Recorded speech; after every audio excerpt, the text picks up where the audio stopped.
জামাতের এমপি যদিও প্রশাসকের চেয়ে উপরের মানে একটা প্রটোকলের উপরের একটা পোস্ট, কিন্তু এমপিরা গিয়ে প্রশাসককে বিভিন্ন জায়গায় বিএনপি নিয়োগ করা প্রশাসকদের অভিনন্দন জানাচ্ছেন, ফুল দিচ্ছেন। এই ধরনের ছবি সামাজিক যোগাযোগ মাধ্যমে অনেক সমালোচিতও হয়েছে।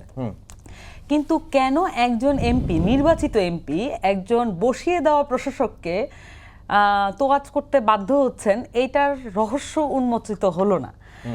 এখন এই যে প্রশাসক, আপনি জানেন যে স্থানীয় প্রশাসকদের আসলে অনেক ধরনের কাজ, অনেক ধরনের এলাকার অনেক ধরনের পাওয়ারের জন্য আসলে যা যা দরকার সেগুলো নিয়ন্ত্রণ অনেক ক্ষেত্রে প্রশাসক বা যদি এখানে নির্বাচিত হয়ে আসে তাহলে স্থানীয় প্রশাসনের হাতে থাকে।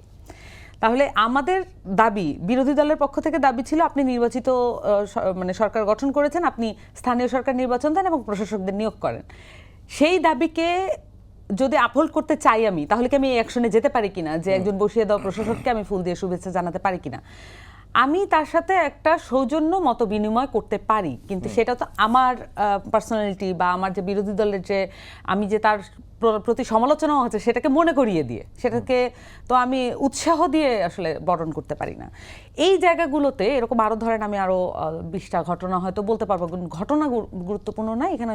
বিষয়টা হচ্ছে যে আমার কাছে মনে হয় যে মানে বিএনপি এবং জামাতের যে প্রাক্তন বোঝাপড়া, এবং জামাত আসলে এখন পর্যন্ত বিশ্বাস করতে পারছে না তারা আসলে প্রধান বিরোধী দল হয়েছে।